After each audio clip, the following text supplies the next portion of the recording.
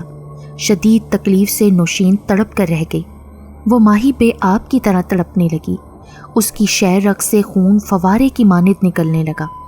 شہروز خان اس کے گرم خون سے نہانے لگا۔ نہ جانے کب نوشین کا جسم ٹھنڈا پڑ گیا۔ نوشین کے خون سے غسل کرتے وقت کتنا ہی خون اس کے اندر گیا تھا۔ اسے ایک سکون سا محسوس ہونے لگا۔ دوسرے ہی لمحے اس نے کمرے کے فرش پر پھیلا ہوا خون کسی کتے کی مانند چاٹنا شروع کر دیا۔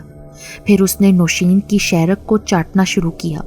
دوسرے ہی لمحے کسی بھوکے بھیڑیے کی طرح وہ اس پر ٹوٹ پڑا اور اس کے جسم کا گوشت نوچ نوچ کر کھانا شروع کر دیا۔ جب اس کا پیٹ بھر گیا تو اسی فرش پر اوندے منہ وہ لیٹ گیا۔ ایک عجیب سا سرور اسے محسوس ہو رہا تھا۔ دنیا کا ہر نشہ اس نے کیا تھا، مگر جو کیف اور مستی کا عالم آج تھا وہ اس سے پہلے کبھی نہیں ہوا تھا۔ نہ جانے کب وہ نیند کی وادیوں میں گم ہو گیا۔ رات کا نہ جانے کون سا پہر تھا جب اس کی آنکھ کھلی۔ چھت سے ابھی تک نوشین کی ادھڑی ہوئی لاش لٹک رہی تھی۔ اس کی آنکھیں خوف سے باہر کو ابل آئی تھیں۔ شہروز خان سرد سے اٹھا اور ٹائم دیکھا۔ 4 بجنے میں 15 منٹ باقی تھے۔ اس نے جلدی سے فرش صاف کیا اور نوشین کی لاش کو اتار کر اسے بیڈ کے لحاف میں لپیٹ کر گاڑی کی ڈگی میں ڈالا اور گاڑی لے کر روانہ ہو گیا۔ گھر کو اس نے تالا لگا دیا کیونکہ وہ جانتا تھا کہ ملازم کے پاس گھر کی چابیاں موجود ہیں۔ شہروز خان نوشین کی لاش سے چھٹکارا پانا چاہتا تھا۔ اس نے گاڑی کی بریک گندے نالے کے پل پر جا کر لگائی اور مکمل اطمینان کر لینے کے بعد نوشین کی لاش کو ڈگی سے نکال کر نیچے اچھال دیا۔ تھوڑی دیر بعد گاڑی میں بیٹھ کر اس نے سکون کا سانس لیا اور پھر گاڑی کو گیئر میں ڈال کر اپنے گھر کی راہ لی۔ وقت کے ساتھ ساتھ شہروز خان نے کالی شکتیوں پر کافی عبور حاصل کر لیا۔ وہ ہر کام نہایت احتیاط سے کرتا تھا۔ اسی نے اپنی شہر سے باہر والی حویلی کو شیطانی قلعہ بنا دیا تھا۔ اپنے کمرے خاص میں اس نے ایک بہت بڑا بت رکھا ہوا تھا۔ اب وہ اپنا زیادہ تر وقت اسی حویلی میں گزارنے لگا تھا۔ اس بات کو اس کی ساری فیملی نے بہت قریب سے محسوس کیا تھا۔ کیا میں شہروز خان میں کچھ زیادہ بدلاؤ نہیں دیکھ رہا؟ ناشتے کی ٹیبل پر بیٹھے شہروز خان کے دادا نے سب کو بغور دیکھتے ہوئے پوچھا۔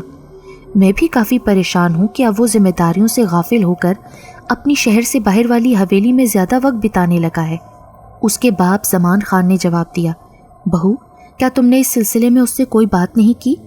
شہروز خان کے دادا نے اس کی ماں کو مخاطب کر کے پوچھا تو اس نے نام میں سر ہلایا۔ بھیا سیاست سے اکتا گئے ہوں گے اور اب سکون کی خاطر وہاں ڈیرا لگا لیا ہوگا۔ شہروز خان کی بہن زلیخا نے لقمہ دیا۔ تم خاموش رہو۔ زمان خان نے بیٹی کو غصے سے کھا جانے والی آنکھوں سے گھورتے ہوئے کہا، مخالف پارٹیاں پہلے ہی ہاتھ دھو کے پیچھے پڑی ہوئی ہیں۔ دادا نے دھیمے سے مگر سب کو سنائی دینے والے لہجے میں کہا، فوری طور پر نوٹس لو قبل اس کے کہ مخالف پارٹیاں کوئی پوائنٹ پکڑ لیں۔ حالات کی سنجیدگی کو سمجھو اور فوراً اس کے پیچھے جاؤ اور پتہ لگاؤ کہ آخر وہ وہاں کیا کر رہا ہے۔ میں آج ہی نکل جاؤں گا، زمان خان نے لقمہ چباتے ہوئے کہا۔ جواباً شہروز خان کے دادا نے سر ہلایا اور سب ناشتہ کرنے میں مصروف ہو گئے۔ شہروز خان اس وقت گہری نیند سو رہا تھا جب اچانک اس کی آنکھ کھل گئی تو اس نے ایک نہایت ہی عجیب و غریب اور ناقابل یقین منظر دیکھا۔ کمرے کے ایک کونے میں رکھا بت یوں ہل رہا تھا جیسے شدید زلزلہ آ گیا ہو۔ شہروز خان حیرت سے یہ منظر دیکھ رہا تھا۔ وہ جلدی سے اپنی جگہ سے اٹھا اور بت کو گرنے سے بچانے کے لیے اس کی طرف بڑھا۔ ابھی اس نے 2-4 قدم ہی اٹھائے ہوں گے کہ کسی نے اس پر تھپڑوں کی بارش کر دی۔ وہ درد سے کلبلا اٹھا اور فرش پر جا گرا۔ اب کی بار تو رہی سے ہی کسر پوری ہو گئی اور لاتوں، مکوں اور گھوسوں کی بارش شروع ہو گئی۔ مارنے والا دکھائی نہیں دے رہا تھا مگر وہ جو کوئی بھی تھا بہت بے رحم تھا۔ ہمیشہ کی طرح اس نے سر شام ہی ملازم کو چھٹی دے دی تھی، جس کی وجہ سے اس کی چیخو پکار سننے والا کوئی نہیں تھا۔ مارنے والا ابھی تک دکھائی نہیں دے رہا تھا۔ اسے کچھ سمجھ نہیں آ رہی تھی کہ وہ کرے تو کیا کرے۔ تبھی بمشکل تمام وہ اپنی تمام تر قوت یکجا کر کے بھاگا، حتیٰ کہ وہ بھاگتا بھاگتا حویلی سے باہر آیا مگر باہر نکلتے ساتھ ہی اسے رکنا پڑا۔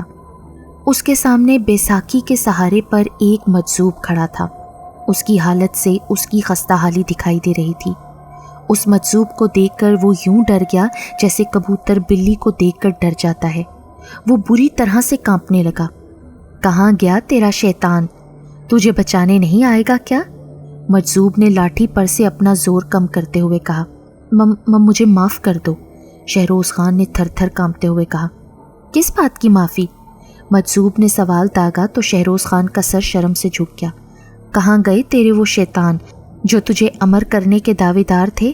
سبز باغ دیکھ کر تم نے اپنا ایمان تک کھو دیا، اور اب تم ایمان کے بغیر ہو، اور ایمان کے بغیر انسان کی اہمیت حیوان کی سی ہوتی ہے، جسے نہ تو اچھے برے کی کوئی پہچان ہوتی ہے اور نہ اس سے کسی اچھائی کی امید رکھی جا سکتی ہے۔ اور ایسا ہی تم نے کر کے دکھایا ہے۔ کتنے ہی بے گناہوں کو بلا وجہ تم نے اپنی شیطانی خواہشات کی بھینٹ چڑھا دیا۔ بھاگو مت، واپس چلے جاؤ، تمہیں خوشخبری سنا دوں کہ تم امر ہو چکے ہو۔ قیامت تک موت تمہیں چھو بھی نہیں پائے گی، مگر تم پر ایک ایک منٹ کڑا گزرے گا۔ ہر گزرتے سیکنڈ کے ساتھ تو تم موت کی طلب کرو گے، مگر اب موت تمہیں قیامت تک نہیں آئے گی۔ اس حویلی سے تم باہر بھی نہیں نکل پاؤ گے، مقید ہو کر رہ جاؤ گے۔ تم دنیا کے 1000 رنگ دیکھو گے، ہر بدلتا رنگ تم پر سخت ثابت ہوگا۔ جاؤ، دفع ہو جاؤ۔ اتنا کہہ کر مجذوب نے بیساکھی کا بھرپور وار شہروز خان پر کیا تو دوسرے ہی لمحے شہروز خان ہوا میں اڑتا ہوا برق رفتاری سے حویلی کے ایک پلر سے جا ٹکرایا۔ درد کی شدت کے باعث ایک دل خراش چیخ اس کے حلق سے نکلی، اس کے ساتھ ہی گیٹ گڑگڑاہٹ کی آواز کے ساتھ بند ہو گیا۔ شہروز خان گرتا پڑتا بمشکل تمام اپنے کمرے تک پہنچا اور اگلا منظر دیکھ کر اس کی سٹی گم ہو گئی۔ بت فرش پر گر کر چور چور ہو چکا تھا۔ اسے اچانک چاروں اطراف سے ان گنت لوگوں کے رونے پیٹنے کی آوازیں سنائی دینے لگیں۔ آوازیں آہستہ آہستہ زور پکڑنے لگیں اور اسے اپنے کانوں کے پردے پھٹتے محسوس ہونے لگے۔ وہ زور زور سے چیخنے چلانے لگا اور پھر چکرا کر گر پڑا اور دنیا و مافیا سے بیگانہ ہوتا چلا گیا۔ زمان خان کی گاڑی حویلی کے سامنے رکی، نہ چاہتے ہوئے بھی اسے گاڑی سے اترنا پڑا۔ زمان خان نے ٹوپی زیب تن کیا ہوا تھا۔ گاڑی کا دروازہ کھول کر وہ باہر نکلا اور گلاسز اتار کر حیرت سے اپنی خاندانی حویلی کو گھورنے لگا۔ حویلی پر نحوست برس رہی تھی۔ ایک عجیب سا خوف اس کے رگوں پہ میں سرایت کر گیا۔ اس نے گاڑی سے باہر کھڑے ہو کر قدرے جھک کر ہارن بجایا، مگر یوں لگ رہا تھا جیسے حویلی میں کوئی موجود ہی نہ ہو۔ تبھی کسی نے پیچھے سے زمان خان کے کندھے پر ہاتھ رکھا تو وہ چونک کر مڑا۔ سامنے حویلی کا پرانا غلام کھڑا تھا۔ صاحب، آپ یہاں کیوں آئے؟ ملازم نے آنکھیں پھاڑ کر اسے دیکھتے ہوئے پوچھا تو جواباً زمان خان نے اسے گھورا۔ کیا مطلب ہے تمہارا؟ یہاں موت کی ہولی کھیلی جاتی ہے صاحب، ملازم نے خوفزدہ انداز میں جواب دیا۔ واپس چلے جائیے، ورنہ ایسا نہ ہو کہ کہیں چھوٹے صاحب آپ کو بھی ذبح کر کے اس بت پر آپ کا خون انڈیل دے۔ اب وہ انسان نہیں رہے بلکہ انسانی روپ میں کوئی ویمپائر ہے۔ ملازم کی بات سن کر زمان خان طیش میں آ گیا اور ایک زوردار تھپڑ اس کے منہ پر رسید کیا۔ توازن برقرار نہ رکھ سکنے کی وجہ سے وہ اوندھے منہ گرا اور اس کے چہرے پر ہلکی سی خراش آ گئی، جس سے خون کی ایک چھوٹی سی لکیر نمودار ہوئی۔ بدتمیز، نمک حرام! زمان خان غصے سے دھاڑا۔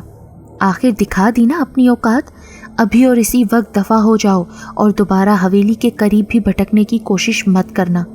یہاں رہنا بھی کون چاہتا ہے صاحب؟ ملازم نے ادب سے ہاتھ باندھ کر جواب دیا۔ چاہیے، شوق سے اندر جائیے، اللہ آپ پر رحم کرے۔ ملازم دعائیں دیتا ہوا وہاں سے الٹے قدموں لوٹا۔ زمان خان تیزی سے گیٹ کی طرف بڑھا۔ جالی دار گیٹ سے اندر کا سارا منظر دکھائی دیتا تھا۔ گیٹ پر زور لگانے سے گیٹ کھلتا چلا گیا۔ جیسے جیسے گیٹ چرچراہٹ کی آواز سے کھل رہا تھا، ویسے ویسے زمان خان کا دل زور زور سے دھڑک رہا تھا۔ کتنی ہی دیر تک زمان خان گیٹ کے پاس کھڑا سوچتا رہا کہ آگے جائے یا نہیں، مگر جوان بیٹے کی کشش کھینچ رہی تھی۔ پہلی بار اسے احساس ہوا کہ اسے اکیلے نہیں آنا چاہیے تھا بلکہ سیکیورٹی کو ساتھ لانا چاہیے تھا۔ آخر تمام تر ہمت کو یکجا کر کے وہ آگے بڑھا۔ ابھی اس نے 3-4 قدم ہی اٹھائے ہوں گے کہ ایک دل دوز چیخ اس کی کانوں سے ٹکرائی۔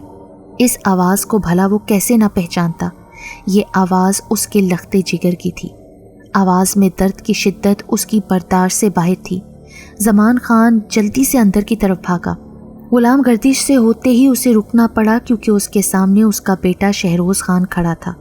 اس کے چہرے پر صدیوں کی تھکان دکھائی دے رہی تھی۔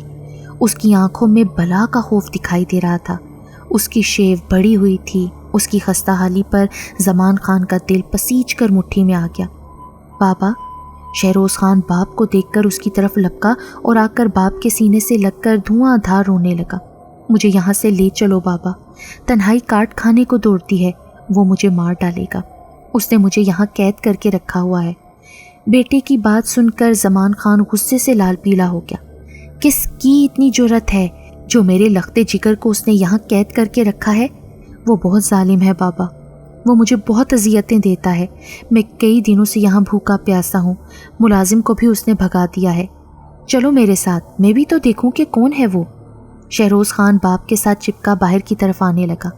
گیراج سے گزر کر جیسے ہی وہ گیٹ کی طرف بڑھے، اگلا منظر دیکھ کر زمان خان کے رونگٹے کھڑے ہو گئے۔ اس کی آنکھوں کے سامنے گیٹ کے دونوں پٹ خود بخود آپس میں بغل گیر ہو گئے۔ شہروز خان باپ سے چپک گیا۔ وہ آ گیا ہے بابا، پلیز مجھے چھوڑ کر مت جانا، ہمت کرو میرے بیٹے، میں ہوں نا تمہارے ساتھ۔ وہ دونوں گیٹ کے پاس پہنچ گئے۔ زمان خان نے گیٹ کو تھوڑا زور لگایا تو وہ کھل گیا۔ زمان خان گیٹ سے باہر نکل گیا اور دوسری طرف کھڑے ہو کر بیٹے کو پکارا، آؤ بیٹا، فکر مت کرو میرے بچے، میں ہوں نا تمہارے ساتھ۔ زمان خان اسے تسلی دینے لگا تو شہروز خان اس کی طرف بڑھا۔ جیسے ہی شہروز خان نے گیٹ سے دایا پاؤں باہر نکالنا چاہا، کسی نے اسے اٹھا کر اتنی زور سے زمین پر پٹخا کہ اس کی سماعت شکن چیخ نے زمان خان کو دہلا کر رکھ دیا۔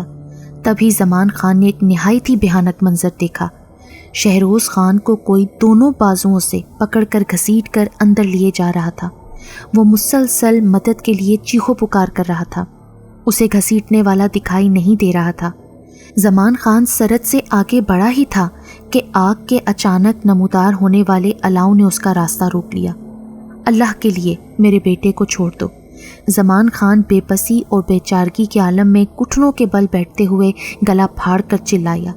اس کے سامنے اس کے بیٹے کو اندر لے جایا گیا اور اس کے بعد حویلی شہروز خان کی سماعت شکن چیخوں سے گونج اٹھی، گویا اسے زدکوب کیا جا رہا تھا۔ زمان خان اپنی بے بسی اور بے چارگی پر دھواں دھار رو رہا تھا۔ تبھی نہ جانے اس کے دماغ میں کیا آیا کہ وہ فوراً گاڑی کی طرف بڑھا اور گاڑی سٹارٹ کر کے اسے گیئر میں ڈال دیا۔ یہ کیا کہہ رہے ہو تم؟ زمان خان کا باپ سرمد خان حیرت سے بولا، جبکہ باقی اہل خانہ نے بھی حیرت سے اسے گھورا۔ آج کے ترقی یافتہ سائنسی دور میں کیا ایسی فرزودہ باتیں کر کے تم ہماری برسوں کی محنت پر پانی پھیرنے پر تلے ہوئے ہو؟ مخالفین تمہیں پاگل ثابت کر کے تمہیں اور ہم سب کو کنگال کرنے میں کامیاب ہو جائیں گے۔ بھاڑ میں جائے یہ سب، مجھے اپنے بیٹے کی سلامتی عزیز ہے، زمان خان نے بے چارگی سے بھینجتے ہوئے کہا۔ لیکن بابا، یہ ممکن ہے، یہ سب حقیقت ہے، بھلا انہیں ایسا بےہودہ مذاق کرنے کی کیا ضرورت ہے؟ زمان خان کی اہلیہ نے خاوند کی بے بسی پر تڑپ کر کہا۔ اسے اپنے بیٹے کی یاد ستانے لگی۔ نہ جانے میرا لال کن مصائب سے دوچار ہے، خدارا جلدی سے نوٹس لے کر تحقیقات کروائیے۔ بہو کی بات سن کر سرمد خان کسی گہری سوچ میں مبتلا ہو گیا۔ زمان خان نے اپنے باپ کے ہاتھ پر ہاتھ رکھ کر دبایا۔ ہماری مدد کیجیے بابا، شہروز خان ہمارا اکلوتا وارث ہے۔ زمان خان نے منت کرتے ہوئے کہا، تیاری کرو، ہم فوراً وہاں جا کر جائے وقوع کے جائزہ لیں گے۔ ہم اپنے ساتھ پولیس کی بھاری نفری لے کر جائیں گے۔ میں رابطہ کر لیتا ہوں، دشمن کو اس کے انجام تک پہنچا کر ہی دم لیں گے۔ تم لوگ تیاری کرو، ہمیں فوراً نکلنا ہے۔ سرمد خان بات مکمل کر کے ٹیلی فون کے پاس جا بیٹھا۔ کریڈل کان سے لگا کر وہ نمبر ڈائل کرنے لگا۔ درجنوں پولیس اہلکار پوزیشن سنبھالے حکم کے منتظر تھے۔ زلیخا نے میڈیا کو بلا لیا تھا جو کہ کوریج کے لیے تیار تھے۔ پوری قوم اور دوسرے ممالک والے بھی میڈیا کوریج کے ذریعے یہ سب کچھ دیکھ رہے تھے۔ زمان خان اور اس کی فیملی کو ایک طرف سخت سیکیورٹی میں انتظار کرنے کا کہا گیا۔ اعلیٰ پولیس افسران بھی موقع پر موجود تھے۔ یہی آس پاس کے علاقوں سے سینکڑوں لوگ جمع ہو آئے تھے جنہیں پیچھے ہی پولیس اہلکار روک کر کھڑے تھے۔ اعلیٰ پولیس افسران پولیس اہلکاروں کو سمجھانے میں لگے ہوئے تھے کہ تب ہی سب نے ایک عجیب و غریب منظر دیکھا۔ اچانک اندر سے شہروز خان چیختا چلاتا ہوا ان کے سامنے باہر آیا اور لوگوں کے مجمع کو دیکھ کر ان کی طرف لپکا، جبکہ اس کی فیملی نے، خاص کر اس کی ماں، اہلیہ اور بچے تڑپ کر رہ گئے۔ مجھے بچا لو پلیز، شہروز خان چلایا۔ میں اس تکلیف دہ زندگی سے نجات حاصل کرنا چاہتا ہوں، مجھے مار ڈالو، خدا کے لیے مجھے گولی مار دو۔ شہروز خان مدد کے لیے سب کو پکار رہا تھا۔ تھا، شاید وہ کافی سہما ہوا تھا، تب ہی بہکی بہکی باتیں کر رہا تھا۔ قبل اس کے کہ کوئی ایکشن لیا جاتا سب نے ایک بار پھر نیا منظر دیکھا۔ ایک مجذوب بیساکھی کے سہارے چلتا ہوا باہر آیا۔ اس کی حالت بے شک قابل رحم تھی، مگر اس کا چہرہ 14ویں کے چاند سا چمک رہا تھا۔ اس کی آنکھوں میں شہروز خان کے لیے بلا کی نفرت تھی۔ اس نے آنے کے ساتھ ہی شہروز خان کو بالوں سے پکڑ کر جھنجھوڑا۔ شہروز خان اس کے ہاتھوں میں ماہی بیاب کی طرح تڑپنے اور چلانے لگا۔ سب حیرت کے سمندر میں غوطہ زن تھے کہ شہروز خان اچھی خاصی صحت کا مالک جوان مرد تھا، جبکہ اس کا مد مقابل ایک بوڑھا شخص جو معمولی دھکے سے گر کر مر جائے گا، مگر شہروز خان اسے دیکھ کر خوف سے چیخ چلا رہا تھا۔ میڈیا اپنے کام کو مکمل ایمانداری سے سر انجام دے رہی تھی۔ پولیس کمشنر نے پولیس اہلکاروں کو حکم دیا کہ اس بوڑھے کا نشانہ لے کر اسے شوٹ کر دیں۔ ایک ساتھ درجنوں شوٹرز نے اس مجذوب کا نشانہ لے کر فائر کیا، مگر اگلا منظر دیکھ کر سب کے ہاتھوں کے طوطے اڑ گئے۔ شوٹرز کی آٹومیٹک گنوں سے نکلنے والی گولیاں گیٹ کے پاس جا کر یوں رک گئیں جیسے کوئی اندیکھی طاقت انہیں آگے نہ جانے دے رہی ہو۔ ایک ساتھ کئی بار کوشش کر کے فائر کیے گئے، مگر درجنوں گولیاں گیٹ کے پاس جا کر رک گئی تھیں۔ کسی کو بھی اس ناقابل فراموش منظر پر یقین نہیں آ رہا تھا۔ دوسری طرف اس مجذوب نے شہروز خان کو بالوں سے پکڑا اور کھینچتا ہوا گیٹ کے پاس لے آیا اور اسے مخاطب کیا۔ بتا ان سب کو کہ تو کس گناہ کی وجہ سے سزا کاٹ رہا ہے۔